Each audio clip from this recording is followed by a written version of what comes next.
No more sticks, no more stones. It's harmless phosphorescence.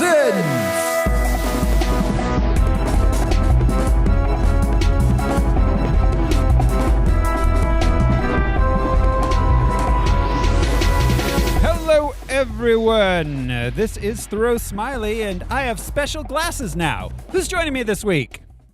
I'm Josh Cece, and if we do not fight to the death, Kurt, they will kill us both. I'm Brian Lesh, but you may know me as... Who the fuck are you? A child stumbling in the dark. I'm Alaric Weber.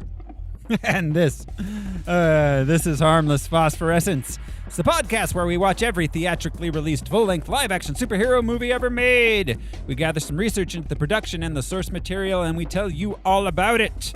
This show is brought to you by our patrons. Patrons like executive producers Michael Beckwith and Atticus Burkett. You can be a patron too. Just head over to patreon.com/harmlessentertainment. We've got lots of bonus content there. We do monthly movies. It's only $1 a month to get started on that bad boy. And this month we're going to be bringing Point Break to you. So head over patreon.com/harmless entertainment. This week, though, on Harmless Phosphorescence, we are going to be watching X-Men Apocalypse. Things are better. The world is better. Just because there's not a war doesn't mean there's peace. He's coming.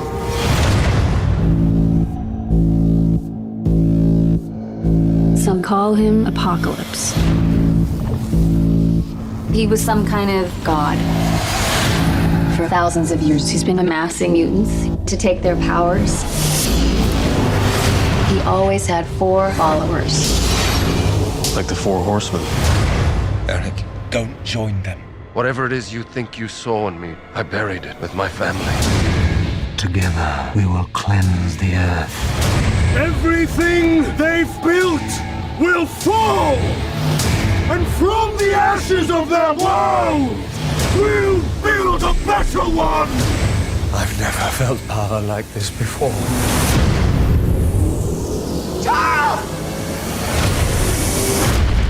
They took him. Raven, the world needs the X-Men. I'm not a hero. Students look up to you. If I'm going to teach your kids something, I'm going to teach them how to fight. Follow me. To her. I'm not afraid of him. Magneto, he's my father. What? Him and my mom, they did. No, I know. Not all of us can control our powers. Then don't. Apocalypse means to destroy this world. It's all of us against a god. And the most powerful beings on earth.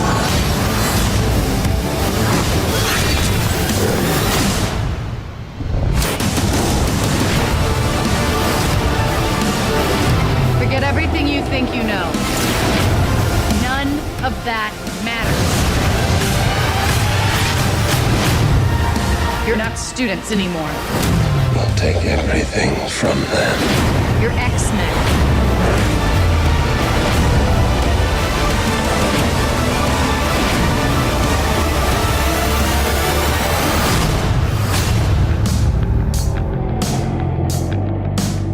Well, you've been busy. We had a little help.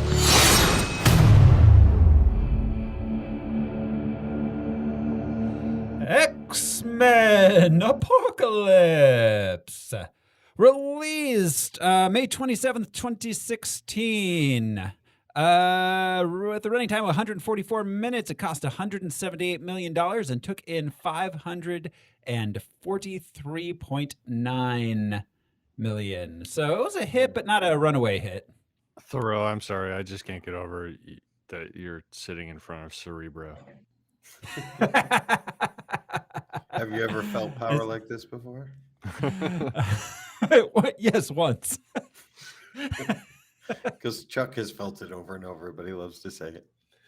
Yeah, well, I mean, I have, but I generally keep that in my private life. I've never felt power. Okay. Oh God, yeah. X-Men Apocalypse. It did all right, but it was a little bit of a disappointment at the box office. But that does bring us, in fact, to the box office top 10 game. This is the game where I will describe the movies of the week of May 27th, 2016, using the box office emoji descriptions, except where I don't. Then the guys here are going to try to guess what... God damn it, Al. We're going to try to guess what movie I'm describing. Or Brian. Sorry, Brian. For all of our at-home people in the private chat, Brian just asked if Josh was broadcasting straight from the toilet. Yeah. The answer is yes. He does every week. That is clearly a shower curtain. That's right. It is, yeah. She was right. Game of Thrones. So, all right. You guys ready to play the box office top 10 game? I think I just heard Andrea laughing live from the other room. You did. I'm ready to play the game. Yeah, let's get into it. We should do a side game. Which of these movies did Josh poop during? The first time I watched it? Or currently. In the theater, obviously. Well, the theater bathroom, I hope, but... Yeah. I'm trying to get my own Rotten Tomatoes thing going. Two turds. 3. All right, I'm sorry. All right. Let's see. Some of these we've talked about before since 2016 had a glut of superhero movies, so I'm going to skip around. Opening at number 18. Oh, wow. I have no idea what this is. Anand and Anasaya meet each other on a train ride. The two eventually fall in love and have to fight for their relationship. Are we supposed Did to you know just pick 18 at random? Yeah. It's because it's opening this week. Oh, okay. Opening at number 18. Yeah. Who do they have to fight to save their relationship? Everyone on the train? Anand and Anastasia? Anand and Anasoya. I have never heard of this. I doubt you guys have. Murder on the Orient Express? It's called A space AA is the title of this film. Wonder how many people put it on expecting to see like car repair information. Right? The AAA movie. Yeah, so Batman v Superman, this is about 2 months after its release, is at number 15, which is interesting because at number 10 we still have Zootopia, which opened before that. Wow. Zootopia was big. Yeah. It was. I had no furries, man. Yeah. They come out for it, I guess. There's not a lot of product for them. And a tasty juice drink. True. Zootopia. Yeah. Do you remember? Isn't that what that was called? Fruitopia. Oh, Fruit. I'd like to see a Zootopia sequel called Fruitopia. That's the same kind of idea, but with fruit instead of animals. Like there's a bunch of grapes that has to fight crime. Didn't Seth Rogen make a movie like that? Oh! It was Sausage Party. Yeah! Which was super violent and sexual. Oh my God, hard R. Hard R. Yeah.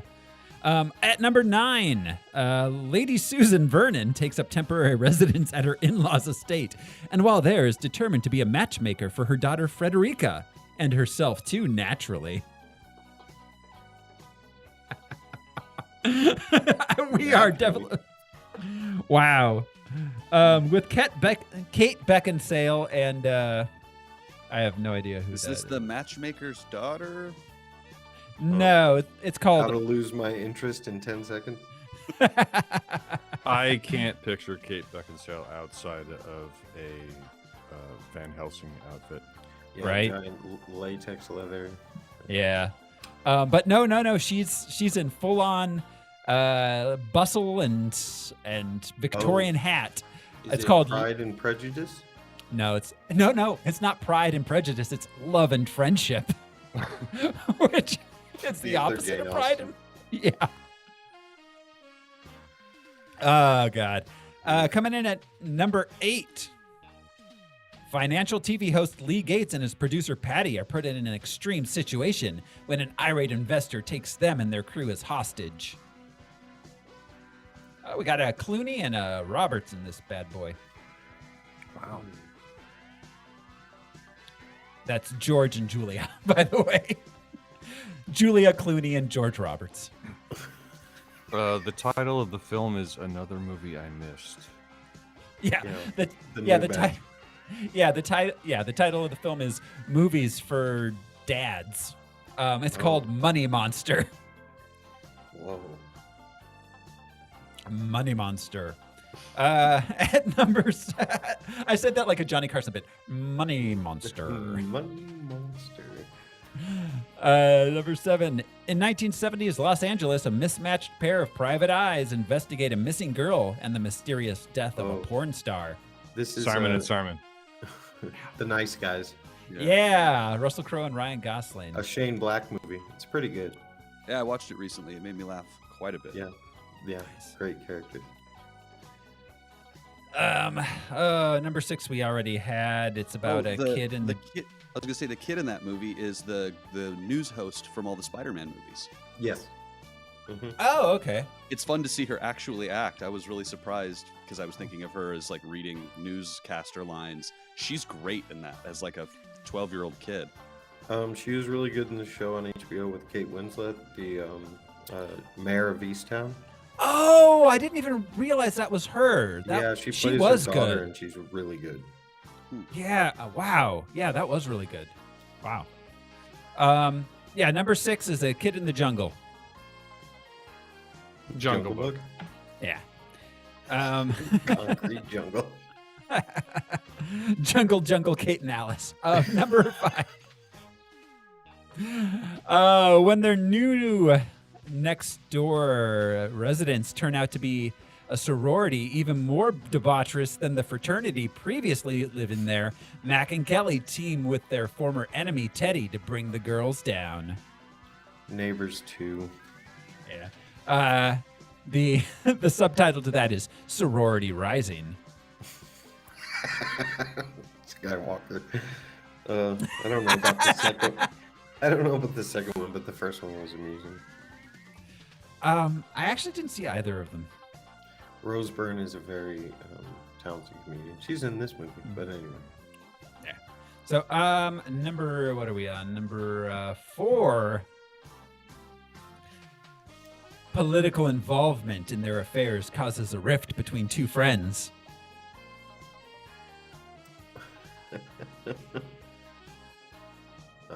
MAGA, the movie.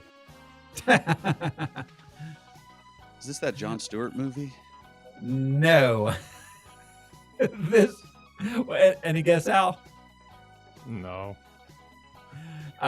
Captain America: Civil War. Oh, still? Yes. Still at number 4. It made $1.5 billion. Say your description again. Political involvement in their affairs causes a rift between two friends. Okay. Yeah.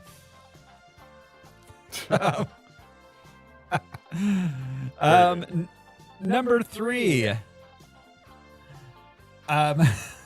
When an island populated by happy flightless animals is visited. You mean humans? Happy feet? Happy flightless animals.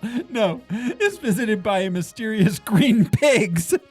It's up to 3 unlikely outcasts to figure out what they're up to. Yeah. Is this Angry Birds? Angry Birds. The Angry Birds movie, yes. Oh, my other Lord. than birds, that description explains everything else out there. Flightless animals. Flightless animal. Once I said it, I was trying to avoid saying flightless birds because it was in the title. I was like, it was a flightless rhinoceros. Very rare. a featherless biped. At number 2. Opening this week at number 2. A young girl returns to a whimsical world and travels back in time to help her friend. Wrinkle in Time. No, that was that would fit it though, wouldn't it? That was a bad movie. I wanted to like it so much, but Wrinkle in Time was terrible. I love the book. I just Oh God, that movie. Yeah. No, I grew up reading the book and the sequels, but that movie that came out, what was it, 16, 17, whenever it came out, that was bad. So she travels in time. This is a Tim Burton joint. It's a sequel, you said. Mm-hmm. Oh, it's Alice in Wonderland. Return to Through Wonderland. the Looking Glass. Or... Alice Through the Looking Glass. Yeah, those are. Has Tim Burton made a good movie since like 2002? No. Not that I can recall. What did he make in 2002? The Big Fish. I thought Big Fish was pretty decent. It was okay, but yeah, it was the tipping point. And then he did like Dark Shadows. And... The Weird. Alice movies, Dumbo, like, yeah, I don't know. No thanks. And at number 1 this week, in the 1980s, teenagers fight Egyptians. Stargate Class of 85. Really accurate? Well, teenagers fight an Egyptian. Apocalypse. Yeah, X-Men Apocalypse. Is it? Yes, yeah. It's our last movie. Yes, it is. Yeah. The actual description is, in the 1980s, the X-Men must defeat an ancient, all-powerful mutant named Ensabah Nur, who intends to thrive through bringing destruction to the world. He intends to thrive. He's 30, flirty, and thriving. They give his Egyptian name.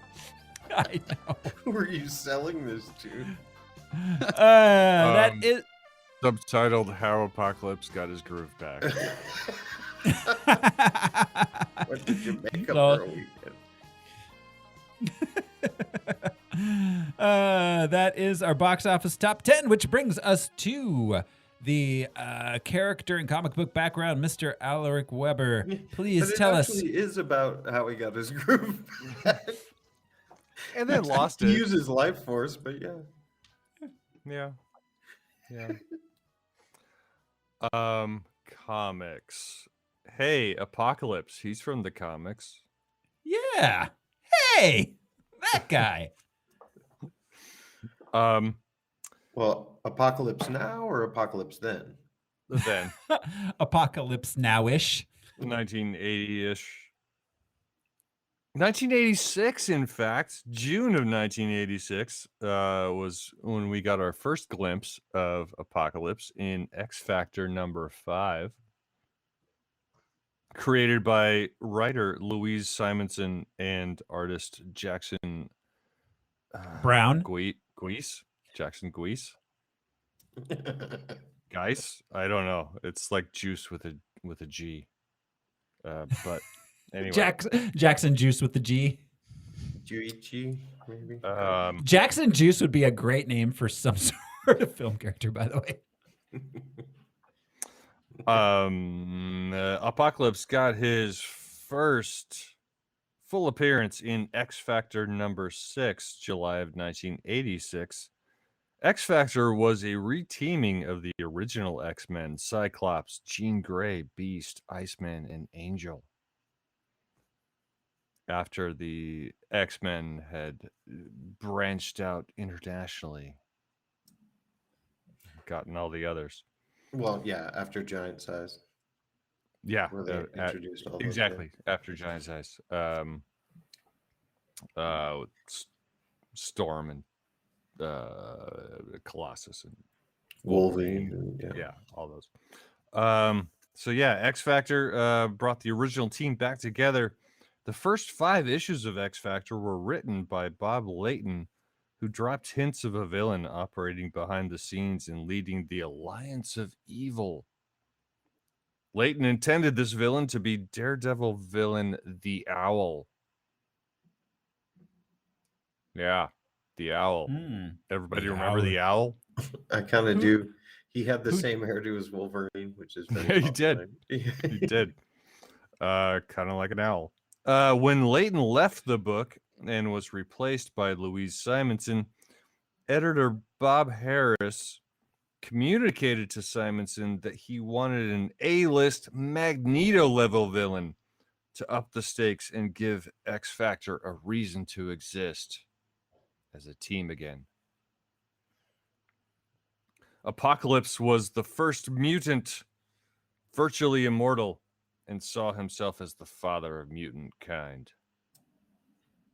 He lived by the credo of survival of the fittest, killing off the weak and forcing the survivors to grow stronger. The weak including most of non-mutant humankind. The Muggles. Right. Dang it.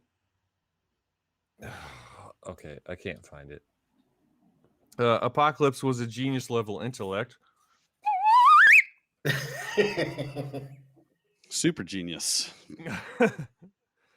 He had superhuman strength, speed, stamina, endurance, agility, and senses, could manipulate energy and matter, could fly, had telekinesis and telepathy and teleportation, and he had the ability to augment, manipulate, or steal the powers of other mutants and cosmic beings.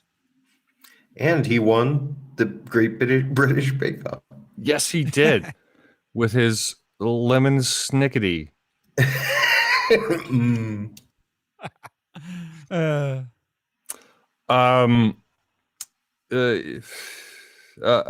Sorry.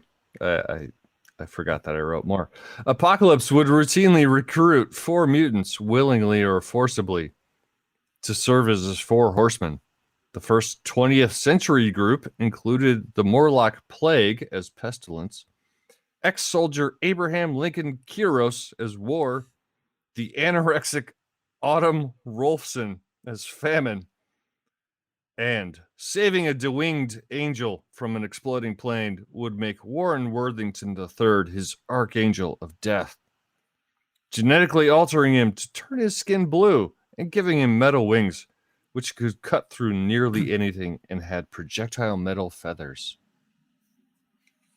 So Angel is the only original of the 4 horsemen to be seen in this movie. Yeah. Yes. Interesting. Yeah. I'm glad they dropped the anorexic Rolfson character. Autumn Rolfson? Yeah. That name really does not follow the comic book convention of like alliteration or rolling off the tongue in any way. Well, it turns out she's the daughter of Rolf the dog. Why they didn't name her Autumn Rolf's daughter, I don't know. Instead of Rolf's son. She's not German. That's totally a German name. Rolfson. Norwegian. Says you. Says me.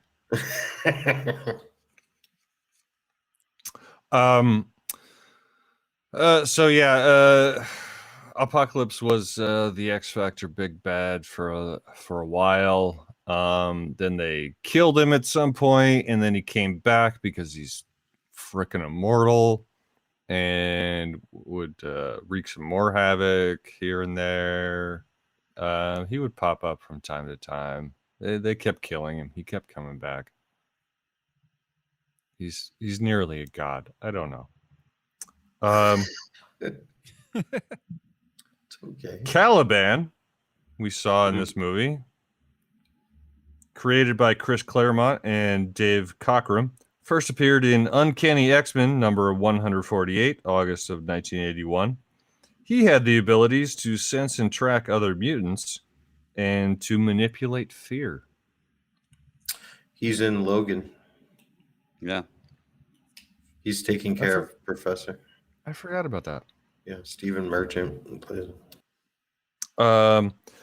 Caliban became death of Apocalypse's horsemen after Archangel's defection from the group.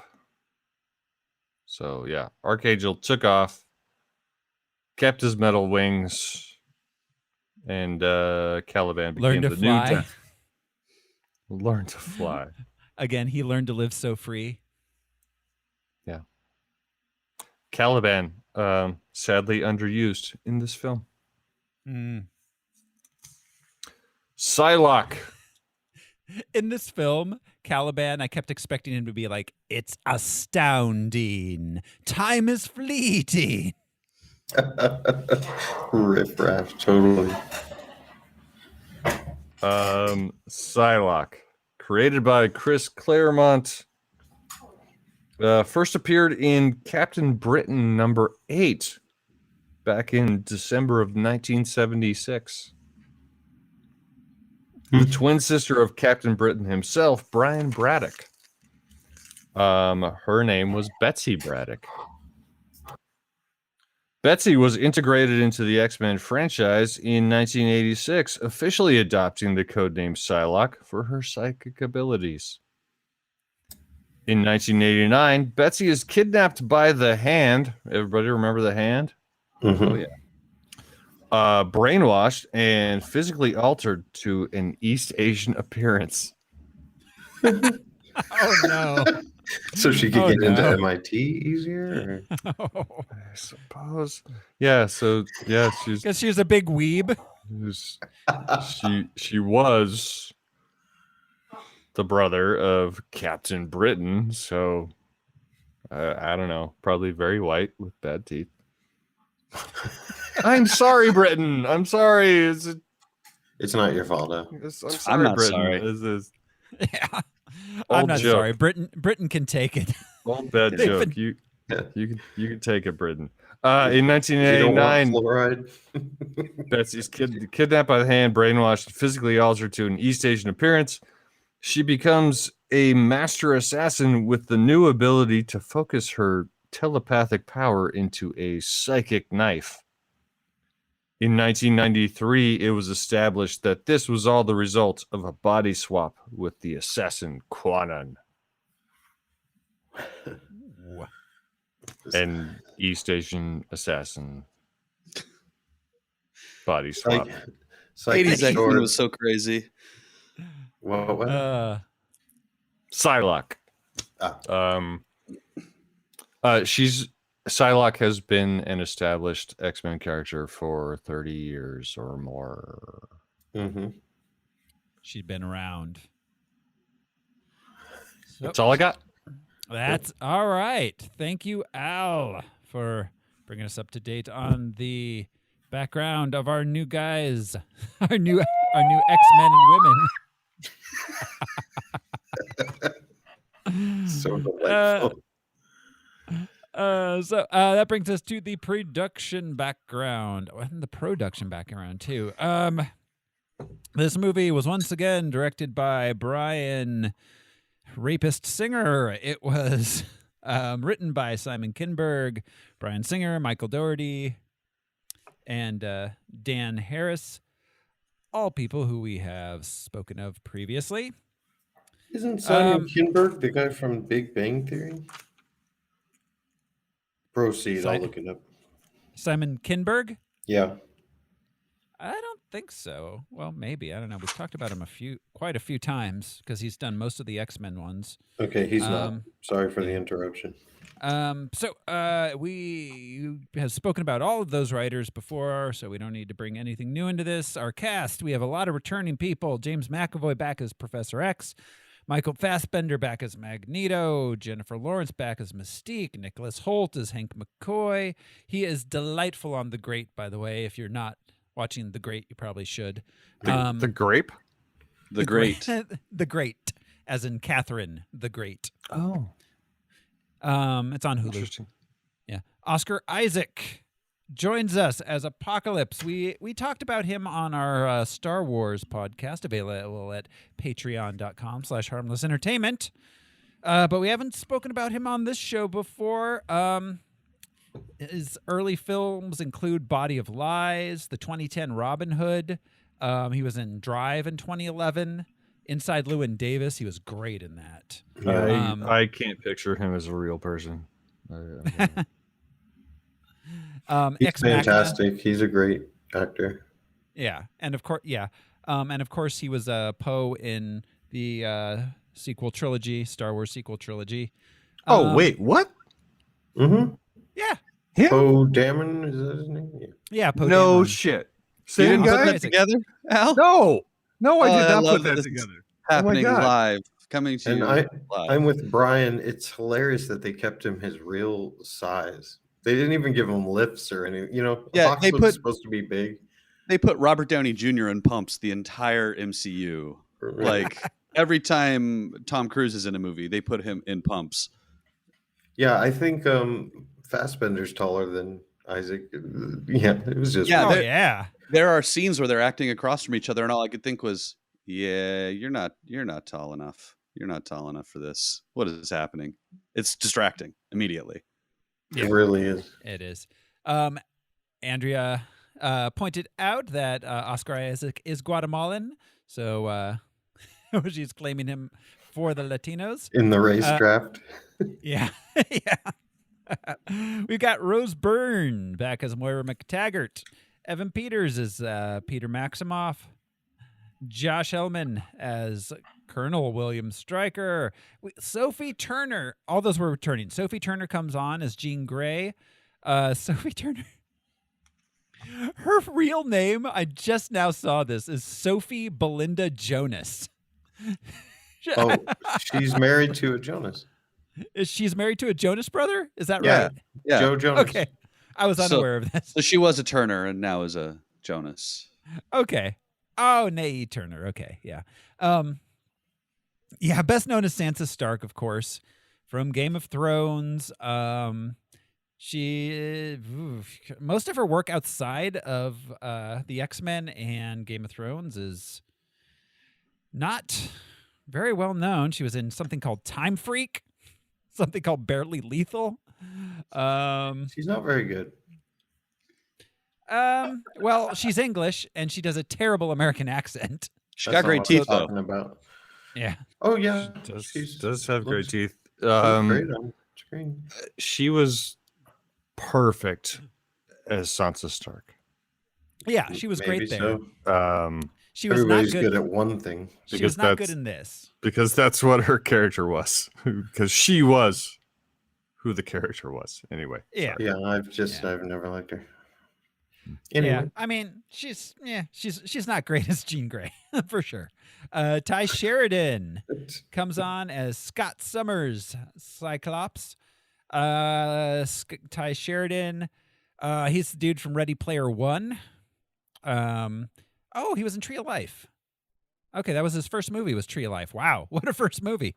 Let's see. Oh, he was in the Stanford Prison Experiment in 2015. I wish he was in the original one. That would be so. Oh good. God. Yeesh.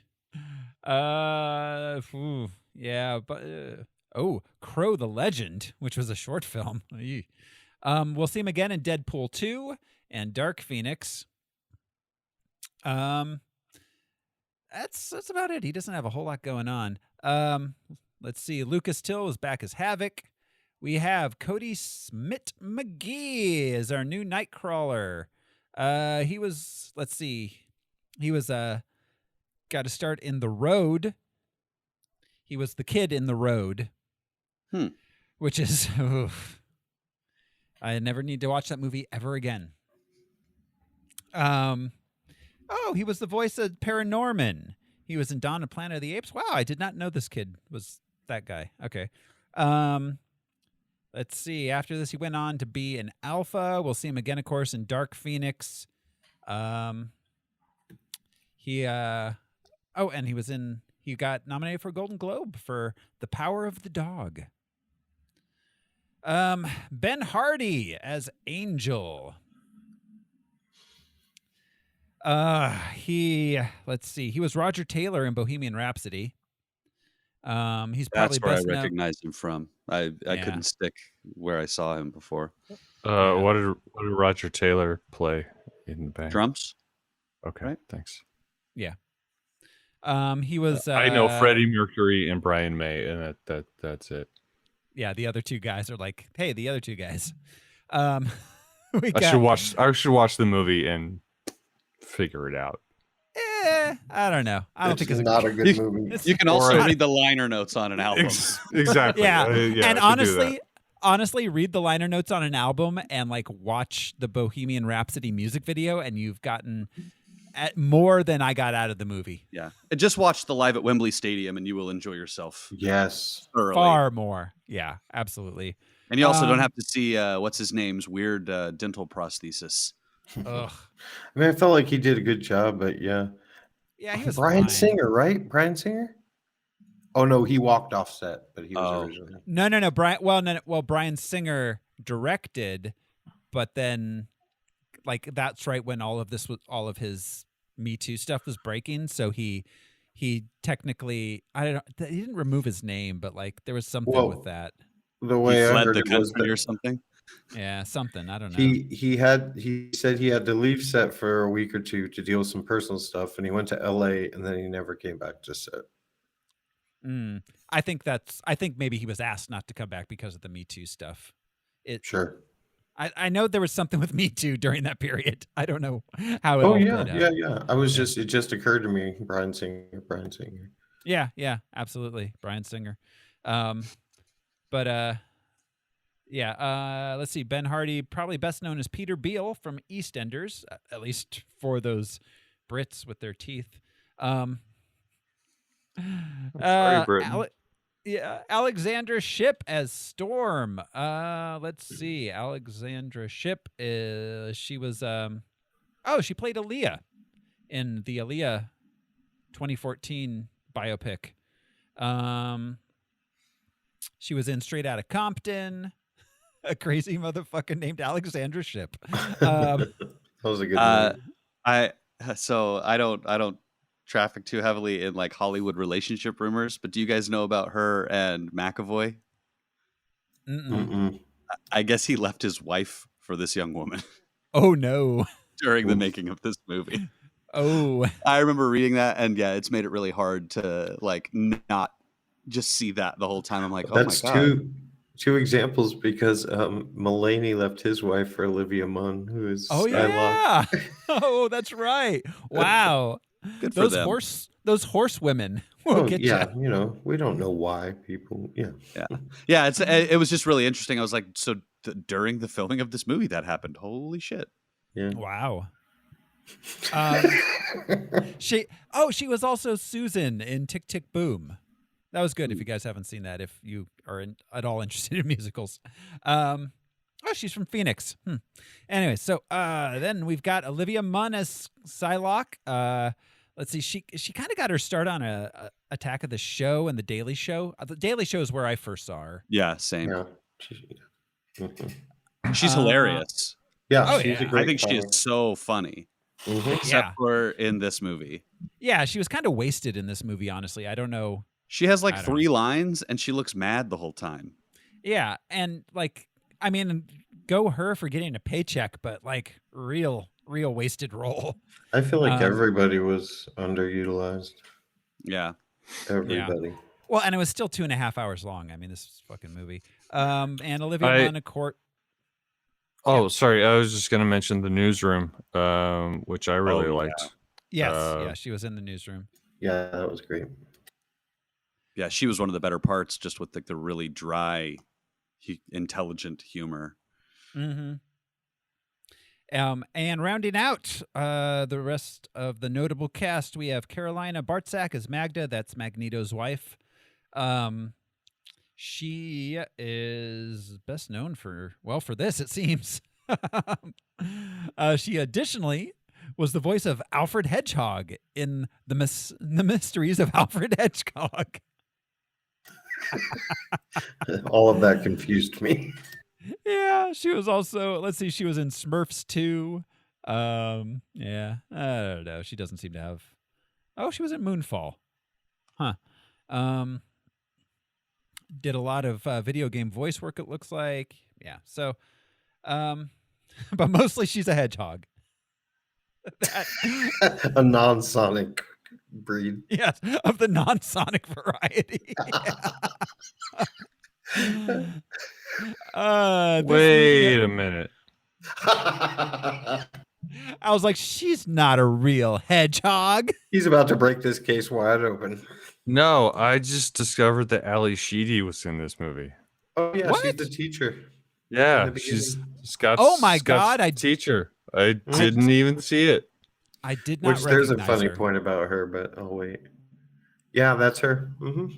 Wow. Okay, I did not recognize her.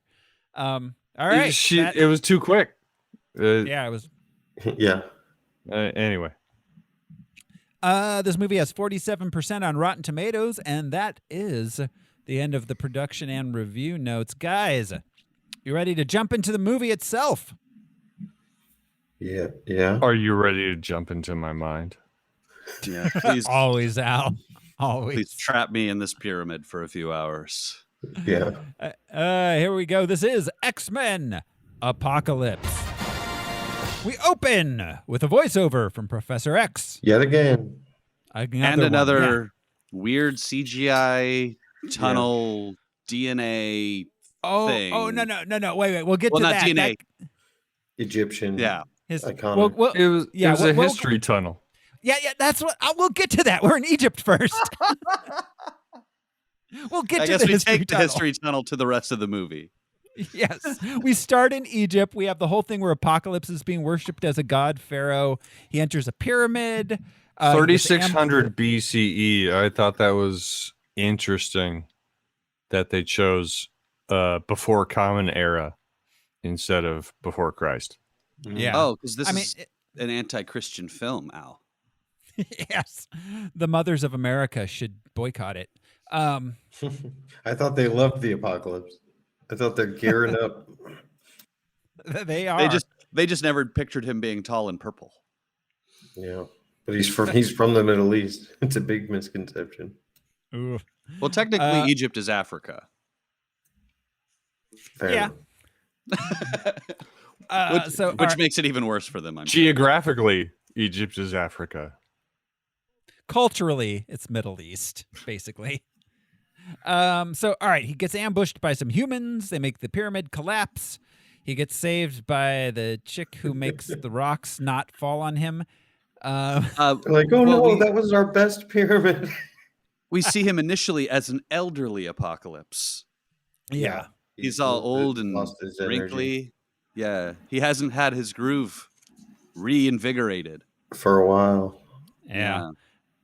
And those were his 3600 BCE horsemen. Yeah. Yes. Right. That were revered as Egyptian gods. And were they his offspring? I mean, he's the first mutant. I mean, who knows? Yeah, did he genetically modify humans that were strong or something? Or did they exist? Well, yeah. And then they find Oscar Isaac, and Oscar Isaac, they cut him and he heals, and they're like, all right, you're good. We'll stick you in him. But also, like, I just want to say right off the bat, the CGI in this movie seemed more like 2009 CGI than 2016. Oh, there are moments in this movie where the seams just reveal themselves completely. It was bad looking CGI. Sometimes not so bad. Sometimes not really always. bad. Yeah. Yeah, but yeah. It was very uneven. There were times when it was terrible. Yeah. Times when it was passable. There were entire sequences that felt unfinished. Mm-hmm. Mm-hmm. And I would point out that the chick that makes the force field that saves him from the rocks, she does that. The rocks fall on the force field. Then her force field goes away, and the rocks continue to not fall on him. Oh, because they got all wedged up against each other, I assume. Yeah, I guess. But it really didn't look like that. There were some right in the middle that were just on the force field. Yep. I don't know. The whole thing was sloppy as fuck. Sloppy movie. Sloppy, like, never mind. I was about to say something really offensive. Sloppy like a Joe. There you go, Al. All right. He is buried in the rubble and just takes a little nappy poo for a while. Well, and he's now invulnerable, I guess, so he can heal forever. Yeah.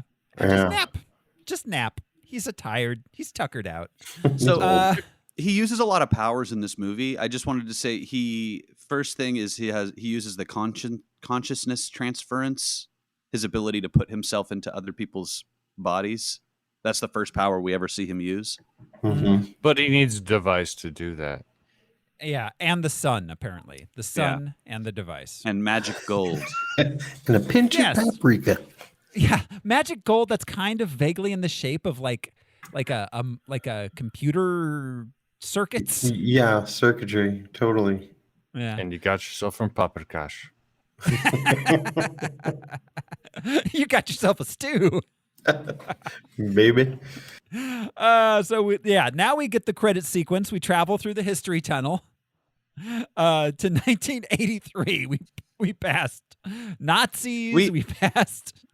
They literally showed a swastika and the hammer and sickle symbols, I guess, to show that we had been through these moments in X-Men movies, but it was really weird. Like, that's not the only way to show the Cold War and World War II. And also, why a history tunnel? Why a goddamn history tunnel? Why that sequence again? That's why I was comparing Singer to Snyder. Like, they're so unwilling to move at all from their stupid vision. Well, yeah. And it's like he was like, tunnels are big when I made the first X-Men. I'm going to keep going with tunnels. Just keep going with that. And a voiceover from Professor X. Oh my God. Every single time. It's like the pearls in Batman. It's like, we know, bro. It's like the sixth movie. And it's always like, Professor X is always like, mutants, they do a thing and everyone doesn't like them. Who are we to say what is good and what is bad? Ooh. Like, it's nature. Sorry. Give them powers beyond imagination, and they may think they're meant to rule the world. It's always gibberish bullshit that just vaguely kind of connects thematically to the movie. It isn't deep, but it feels deep. Right. Yeah. Right. Yes. So after the credit sequence, we meet Scott Summers in high school. He apparently gets in trouble for keeping his eyes he gets in trouble for having ringworm or something. I don't know. Pink eye. Blinking. Pink eye, yeah. He got a little bit of poop in there. And that's what I was going to say about Ali Sheedy. She, Scott's like, can I go to the bathroom? And she sighs and is like, yes. And then you can go to the principal's office. And just as she finishes that sentence, the bell rings. Yeah. So everybody walks while she has him sit there for a second. Yeah. You know what I wait mean? a minute. It's like, God why are you damn punishing him? It's about to be over. It's just weird. And he clearly is having some sort of physical distress about the eyes. Yeah. Like, he even lady. says so. Yeah. So so he goes in the bathroom and develops his eye beams. I just want to say, as a teacher, every time someone says, "Can I go to the bathroom?" the answer is, "Of course." Yeah. Of course you can. It's very weird, the power trip that comes along with it. Yes. Why? But do thank you, you Al. hit him with the old, "Of course you can," but the question is, "May I?" May I? Fuck. But yeah, if a kid who looks in distress and he asks to go wash his face to try to help this problem, yeah. One of my favorite childhood memories is a classmate of mine who asked a teacher and they said, "No, you cannot." He just pissed in the trash can. He just got up while the teacher was talking. Peed in the trash can. It's a bodily function. Why would we ever police people's bodily functions? Like, go to the bathroom. It's a great question, Thoreau. Why would we police people's bodily functions? Asking for an entire nation of women. Yes. Well, if anything, that's what public school is. Learning to stand in line, learning to ask permission, even to go to the bathroom, dealing with disappointment. Yeah. Look good, Al. I'm glad you're one of those teachers because, what an odd power trip. And it's like I get hall passes. But use them.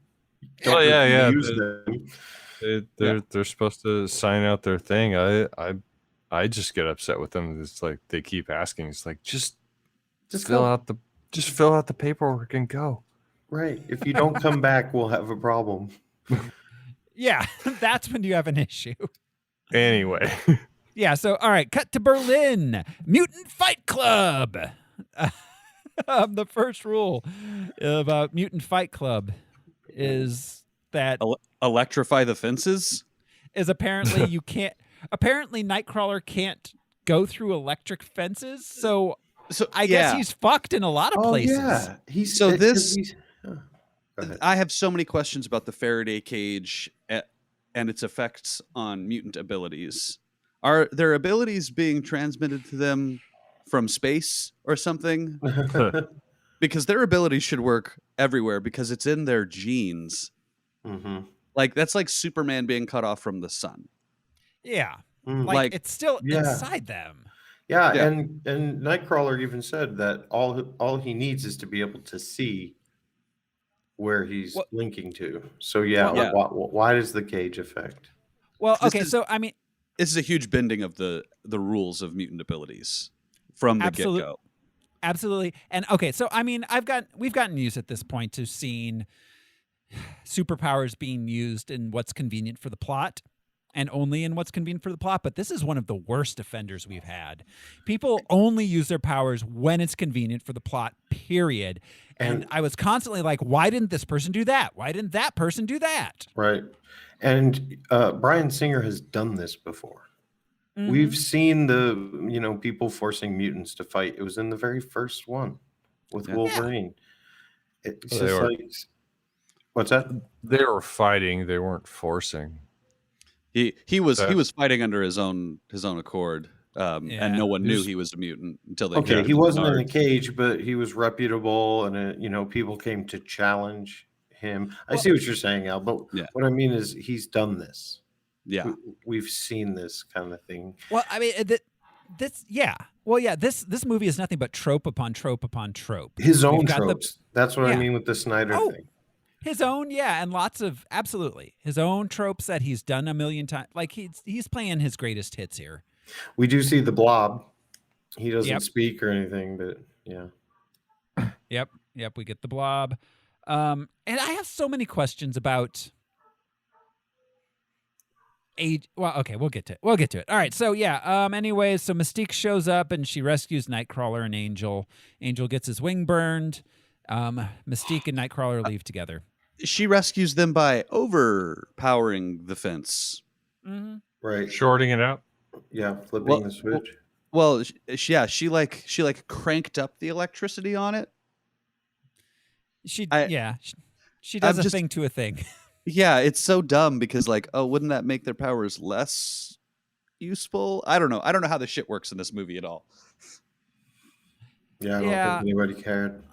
And it wasn't a cool way to exhibit her powers. She walks up to a guy and gets past a guy. We should have seen her do this to like half a dozen people. Mm-hmm. To really showcase that she is now future Mystique, that was super sly. She could have pretended to be the ringmaster and subtly shut it down. Yeah, she could have done any number of things. So we cut to Poland. Magneto is in hiding. He works in a place with metal things. Metal factory. Foundry. Factory. I just want to say that if this movie was just Magneto and his story, it would have been fabulous. Everything about Magneto was so intriguing. Again, he's trying to hide and not use his powers, and once again, he's hunted. People he loves are killed. Yeah. Is Magneto? Is he the only character with a complete arc? In this, yeah. I mean, I mean, there's a few other arcs, but I guess Mystique, you could argue, has an arc, but it's pretty weak. Or the young X-Men. Maybe Scott. Yeah. And Jean. Storm. And Magneto. But Magneto's is the most satisfying and the most captivating. Yeah. But Storm's was really just a switch being flipped in her head of basically. You're my hero. I'm going to do what you do. And she wasn't a queen. She was a street urchin. Yes. Thank you. But we did not see use her powers as a street urchin, right? No, she did. She blew open a case. Oh, okay. Okay, we did see her from 2 feet away. From 2 feet away, she blew open like a box, which she could have just run up and opened with her hand anyways. So Magneto is in hiding. We cut to America. Scott Summers' brother Alex, Havoc, takes him to Professor X's school. He meets Jean Grey, Professor X, and Hank McCoy, Beast. They assess his powers and take him in. Can we just talk about the age of these characters? Yes. Because it has been 10 years, and Havoc is now in his 40s, maybe 50s, 40s. Because it would have been 20 years or so since First Class. Yeah. So he'd be 40. Yes. He looks 25. Yeah, and you can argue that they're mutants, they don't age, but we saw after the end of Days of Future Past that Logan went back to the changed future, so it is this future, and everybody's old. Yeah. So they're going to have a real rough 20 years from 83 to like 2003. It's all the cocaine. Havoc is one thing. To me, Nicholas Hoult as Beast was the other thing, where he's supposed to be 50. He's supposed to be Charles's age, which I mean also makes Beast in the original trilogy 70. Right? But also Charles and Eric, and let's talk about Moira, because she's not a mutant at all. Yeah. And they make, she doesn't look a day older. Why? Why doesn't she? She's just a human. Why does she not? She's British. She aged well. That's like Peggy Carter. We see Peggy Carter age in an interesting visual way. Like you can see like, she's got some gray in her hair. Her hair is no longer dark. You know, she's got a little bit of jowls. She's got a little bit of bags under her eyes. Mm-hmm. Yeah. Yeah. And, we don't know how old she is, but in the 60s, she's a full-fledged CIA agent. In 1961, she has to be at least in her mid-20s at that point. Yeah. At that point, because you don't make it into the CIA at 18 unless you're like a killer assassin. Right. So she has to be in her mid-40s now. Yeah. And at least mid-40s. And that's she looks in her 20s still. Like, it's ridiculous. The age thing in this drove me insane. Yeah, Charles ages. They always show him a little bit older looking. But does he? Because he's supposed, in 20 years, he's going from that to Patrick Stewart. I mean, yeah, you're right. But in this one, he seemed more like Dad Xavier. Like even his sweater and his hair. Yeah. Anyway. But he still comes across as 30. True. And in my mind, the dress was periodical. It was period specific, I should say. It fit the 80s, less than him being like a dad. He could have been a 25-year-old dressed like that in the 80s too. Yeah, maybe it was the vibes you put off. An intellectual 25-year-old, not like a punk or a mod or whatever. I wanted to dip back for a second to Poland because right before we cut away from Poland, we saw Nina, Eric's daughter, communicating with animals. Yeah, that's right. Talking to the deer by the well. By the well, yeah. Yes. Also, I called Scott and Jean's first encounter a meet not cute. Yeah, it was not cute. It was the dumb. They literally just bump into each other. It's the dumbest thing ever. Laziest thing ever. Well, and the shot of her losing her books and the papers, and she just gracefully picks them back up with her powers, looked so bad. Yeah, it looked so bad. It made me think of Peter Parker in the original Spider-Man, where he catches all the food on the tray, and they did that practically. 50 times. Yeah, it took.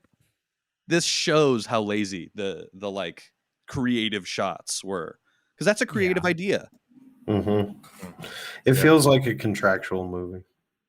Yeah, it feels like a movie someone was forced to make. Yeah, just checking off the list. Coming off of Days of Future Past, which I think is one of the best comic book movies ever made, and then they come to this horse shit. It just feels like. Even before Me Too, they were like, Singer, you have to. Yeah. Yeah, no, everything about this movie is lazy. I have a point on that, but I'll save it until we get there. Okay. We cut to Cairo. Moira is undercover with the CIA. She infiltrates a cult that's discovered Apocalypse's tomb. The sun hits the special pyramid thingy and makes him wake up. He's all refreshed from his nap. Because the cult followers never thought to just leave the blanket off of the stairwell when they went downstairs. I have need so to many do this questions in the about this dark. cult. Yeah, they've existed for now 5,000 years, almost. Yep. Mm-hmm. More than 5,000 years. Yeah. And 30. and no one has thought to go down this tunnel and just dig his ass out. Just start digging. Yeah. His followers, you're saying, were around Yeah. for 5,000? Yeah. Wow. Because they have the same symbol tattooed on their necks as he had on the pyramid. Yeah, And- from 3600 BCE to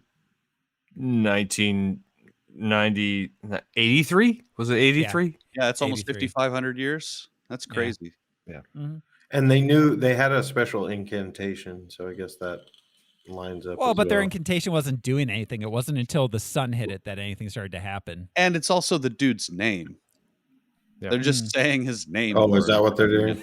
In Saba Nur. If you've ever read the comics, that's It's his crazy. that's his comic book name. Shit, Crazy I'm, that it's the I'm first time sorry. that- I totally forgot that it was at the top of the page. The comic En Saba Nur. Yeah. The Marvel translation is the first one. The first one. Mhm. The actual Arabic translation is the morning light. Huh. So like Which is the Lucifer, I devil. guess. Yeah, Yeah. exactly. Yeah, that's the Um, idea. So So- it's interesting that his name is Arabic and they're chanting in Arabic in 3600 BC Yes. in a Yeah. language That is- that won't exist for probably another 1,500 or in some form for at least another 1,500 to 3,000 Well, years. And it's Interesting, yeah. convenient that it was the first time the sun shone in Egypt. On that day. Yeah. Like, yeah. That's all Yeah, it took. How did yeah, it not accidentally happen? It was the blanket. They were just diligent about keeping the blanket over the staircase. For 5,000 years. Yeah, Jeremy's going to kill me if I don't say anything, but it makes me think of Robert Downey Jr. in Tropic Thunder. Have you guys seen the behind the scenes shots of him Uh-uh. where he's talking about how the Egyptians built the blanket or you built the pyramids using sound and a blanket? I kept thinking of that whole sequence. They had a blanket. Blanket. So, all right, the hole collapses in. Moira escapes. The cult members aren't so lucky. His waking up creates a psychic shockwave earthquake felt around the world, including in Poland, where Magneto saves a fellow worker from being crushed by a big metal thing. His co-workers are suspicious of him. Did the psychic shockwave knock that big phantom or what was the movie, the Star Wars movie with all those big jugs of molten metal? Episode 2. Yeah. Genosha? Yeah. On Geonosis, yeah. Yeah. Geonosis. Was that what caused that, or was that just a freak accident? No, it was the earthquake. Okay. Weird. That's what I think. The earthquake caused by the psychic shockwaves. Right. Yeah. Right. Yeah. And once again, like I know humans are afraid of mutants, but it's like not even a moment of, yay, you saved his life. You know what I mean? People saw him act and they're guess like, you're a good mutant. Like, yeah. right, exactly. It's like, nope, we got to hunt him down. Even the dude he saved. Magneto has been on the run for a long time as the Yeah. guy who potentially could have assassinated Nixon. Yeah. Yeah. Since Well, the and 70s, he's and been that. assassinated Kennedy, sure. But he didn't. But he didn't. But the world Just thinks he save did. him. Yeah. But the world has been living with mutants now for 20 years, is what they say at one point in this movie. You Well, would think 10 that- years that they've been public. right. yeah. Because it was Magneto revealed himself in the 70s. Yeah. But yeah. Yeah, exactly. So back in Westchester, Jean Grey is having some bad dreams. Professor X goes into her brain And we discover she's like super powerful and stuff, and she has a vision of Apocalypse, and she's all afraid of being too powerful, yada, yada, yada. All that dark phoenix. She feels a dark power growing inside. A dark bird-like power. Professor X felt Apocalypse wake up, so he goes into Cerebro. I was waiting for someone to say that's what she said, but... He sees Moira in Cairo and instantly doesn't investigate any further. He's going to go see her in Washington because he is thirsty. Which I don't like. I don't like they characterized him as like, oh, I checked on her once. It's not creepy. I'm not a creep. Like, sure, Bryan Singer. None of this is creepy. Nah. In Poland, Magneto wants to flee with his wife and child. This is what I'm talking about. This is another one of those tropes where it's like, we've got to get out. And the wife is like, this is our home. We can't leave. While they're furiously packing.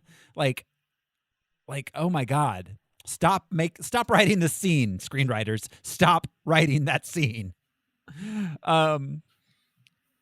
So he's confronted by the local police. They have his daughter. He agrees to go with them if they let his family go.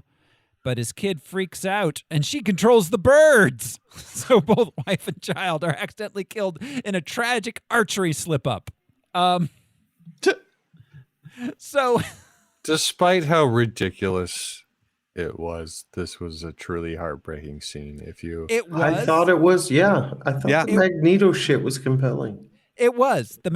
I liked the Magneto stuff, but the ridiculousness of how he was holding that bow and how far it went through their bodies drove me nuts. Because you don't just, like, he was holding it so loose and slack and, like, barely, like, pointing. Like, it would have maybe gone an inch into her with that much slack on a bow. It's not like a gun. It doesn't fire or not. How far back you pull it, like, makes how fast and hard it goes change. Like, you're talking about the cops in there? Yeah, the cop holding the bow. Mm-hmm. He did not pull it far enough back, even close. Like, he barely had it pulled. Mm-hmm. And to have that loose of a grip on a bowstring, it doesn't work like that. No, it probably would have just tumbled to the ground if he let go of it at that point. Yeah. Yeah, I also find the manipulation of metal dubious. Well, never mind.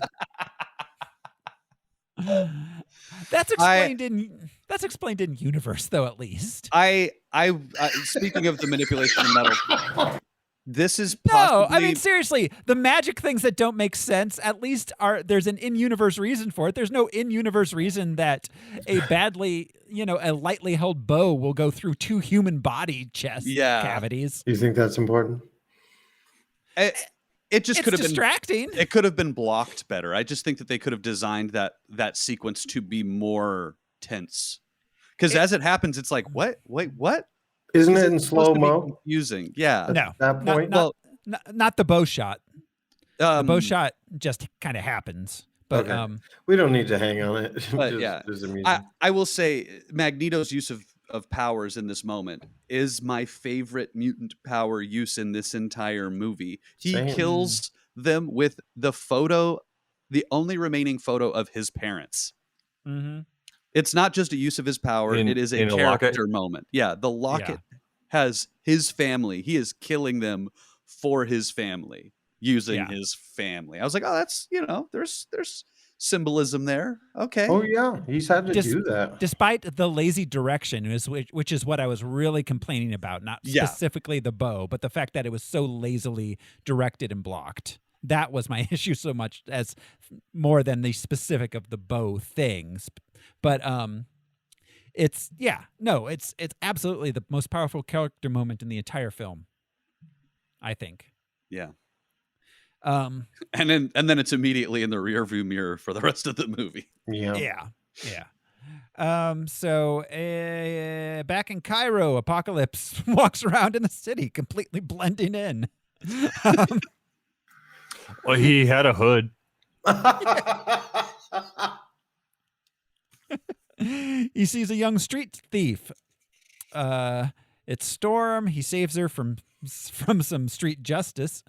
What would have been great is if Apocalypse was disguised the way the MCU characters disguised themselves. You know, just a hat and sunglasses and sometimes a hoodie. Yeah, a logoless baseball cap. yeah. Sunglasses. Look like you're attending a baseball game, not on the Apocalypse? I think it's Tony Stark. So he saves her from some street justice. Then back in Washington, Charles flirts with Moira. She explains the whole Cairo thing, tells them the cult believers worship the first mutant, yada, yada, yada. She explains the whole concept of the movie. She tells Charles that because he simply states that he has level 5 clearance. Like, okay. Well, if you say so. If you say so. Show me the papers. Well, if you can control minds, don't you have the highest clearance possible? And I think that's what it was he was implanting the idea that he had the clearance, and she just accepted it because he used his abilities.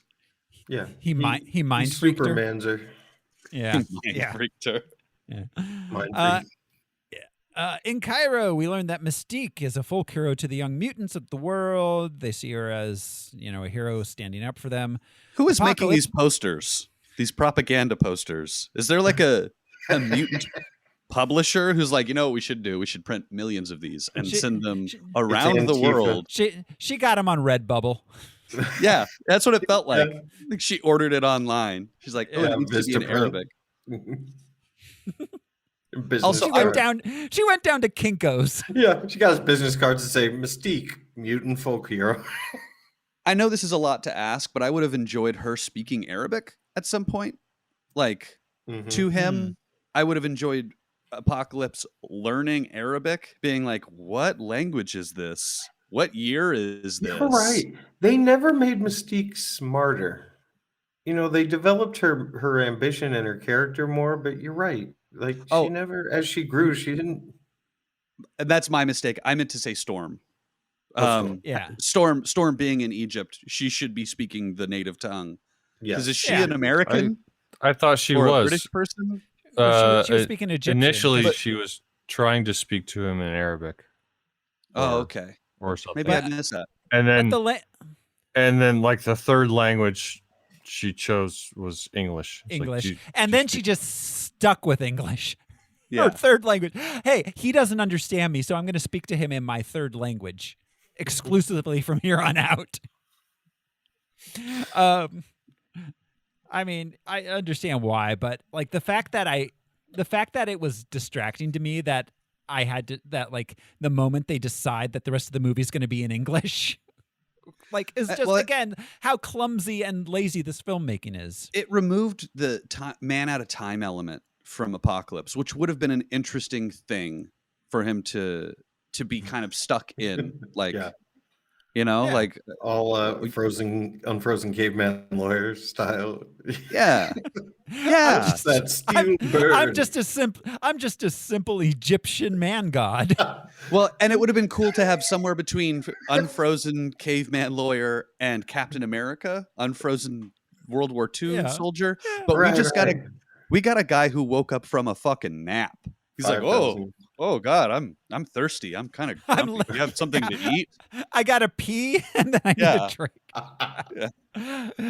But yeah, and he learns English from the TV, and again speaks just in English, but also like I know it's magic, but like I don't know. It just felt so lazy. Like, I'm gonna suck from the television airwaves everything I need to know. Which I could have seen him explain it afterwards or something. Been like, human minds transfer information through electricity. It's the same. Boom. But it is lazy because when it was done really, really well? Ultron. Yeah. Yeah. Yes. Same concept. Yeah, exactly. Well, and also it would have been hilarious, like, because it depends. It's 1983. There's no internet. It's just whatever's being broadcast at that moment. So it's a lot of like, I'm learning. Come and knock on my door. I must destroy Mr. Furley. Yeah, he should have been full of like television quips and one-liners. That would have been really funny. He was like, Yeah. Why does he dynamite. keep quoting TV? Like, He keeps saying, "I'm a stinker" in a weird Brooklyn accent. Why is he calling Autobots, me roll Mr. out. Yeah, why is he calling me Mr. Cotta? yeah, that would have been really funny. Like, just referencing things from television throughout this movie. Yeah, he's like, "I saw the Beatles on that song." And it would have given his character. Character. Yeah, he had no character. Yeah, instead he was just like, I'm bad. Ooh. And I'm back. We will quote from the children's cartoon as much as possible. Sit, you boo, sit. Good dog. Because, literally a third of Apocalypse's lines are straight from X-Men 96. Yeah. Like, it's bad. It's real bad. Yeah. He's the most characterless villain. He makes Malekith seem deep. Yeah, it is. This was such a waste of Oscar Isaac. It Such a was. waste. I hate when that happens. Well, and I will say to Frustrating. his credit, he is actually acting at Yeah, every he- moment. He's trying but to he be is Apocalypse. dude is running on a treadmill the whole time. He's not going anywhere. It sucks. Mhm. I feel so bad for him. He's got great He's running on form, a but you're little not moving. treadmill. Yeah. Yeah. So anyways, he tells Well, Storm he's going and to all we see of his face is like he's got less of his face exposed than Batman does in the fucking cowl. Yeah. He's all prosthetic. Yeah. So, anyways, he tells Storm he's going to cleanse the world and create a new society around mutants, and then he makes her more powerful, and her hair turns white because, just because he gives her a Kiki Spring Dew. Yeah, he's like, ambush makeover. This twice in this movie, he changed someone's haircut. Just for no reason. He's all, I don't have hair, so I live vicariously. That's a toxic workplace. That's definitely a red flag. I don't like your hair, so I'm going to change it. Could you be less fat at work? I am also the first barber.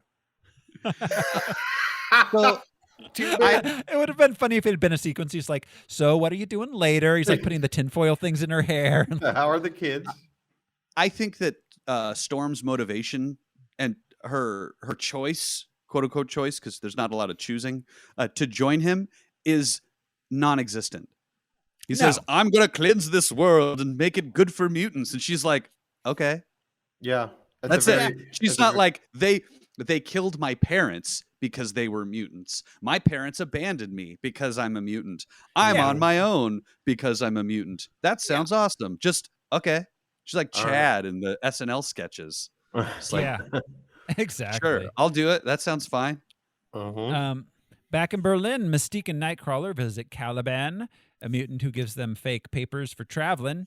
Seems a little pointless for Nightcrawler. And for her. And for yes. Why does she her. need papers? She could change her appearance. She could, like, come on. It's like, yeah, the blue lady's on the no-fly list, but the pilot of this plane isn't. Well, and we know that she can steal people's credentials and their identity because she's done it in every movie up until this one. Well, yes, and we know that she can simply make her, like, she can look at somebody who has their, like, a badge on and change her appearance to look like them with a badge on. That's true. That's true. But I mean, we've seen her a number of times do the, like, multi-step steal of an identity where she's like, I'm the janitor. Hey, nice to see you in the bathroom. I'm going to knock this guy unconscious in the bathroom, steal his badge and his identity. Because, you know, I don't know if she can scan her, whatever part of her body comes off as a badge. Yeah, all of that is so weird. All of that is so weird still. Still, there were multiple points where, like, clothing came off her and never went back on, but she had changed into that clothing. So it's like, what is... Well, it's like the Wolverine claws thing where they get cut off in the first movie. It's like, was that a finger or a toe? And then they're back. Yeah. Yeah. All right. So they decide they're going to go to America because she learns about Eric in Poland. She's going to go find Charles. In America, Scott gets his special sunglasses. He tries to flirt with Jean. Mystique shows up. Those are just Ray-Bans with a ruby that Beast had laying around. He's like, I had a ruby. Ruby quartz. Yeah, ruby quartz. Ruby quartz. Well, that's Like, why they oh, have okay. to go to the mall because he needs to hit a kiosk and get some Oakleys or some sunglasses. Hut. I need to get some better frames. Oh my God. In 30 Rock, James Marsden is Liz's boyfriend, and the only credit card he has is his sunglasses credit card. He's like, they upped it to 80. Let's go to dinner. Cyclops again. Yeah. Mystique shows up. Hank shows her around the place. Back in Berlin, Caliban is visited by Apocalypse and Storm. Is he killed at this point? I don't care. Caliban? No, Caliban survives. He cooks his gun. This is the first of like 4 lines that we get from Psylocke. Yeah. I know where those mutants are. Okay. This was the second. She did have a line previously when Nightcrawler and Raven were there. So all right. It took me till the second time I watched it to even notice. Are these people bothering you? I think that's the gist of it. Like she's on a bus. Bothering.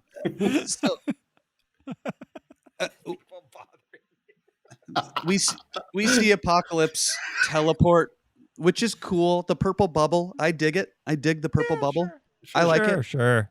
We see him augment her powers, which is cool when her blade thing gets big, and brighter. Yeah. When my blade thing gets big, it gets brighter too. But he is just Apocalypse is just choosing the first mutants he sees. Yep. Yeah. He's not like conveniently choosing like, oh, I need somebody who's good at like crowd control. I need somebody who's good at like, tricking. He didn't bother to seek out anorexic Autumn Rolfson. Yeah. Well, to be famine. I assume there's a lot of turnover.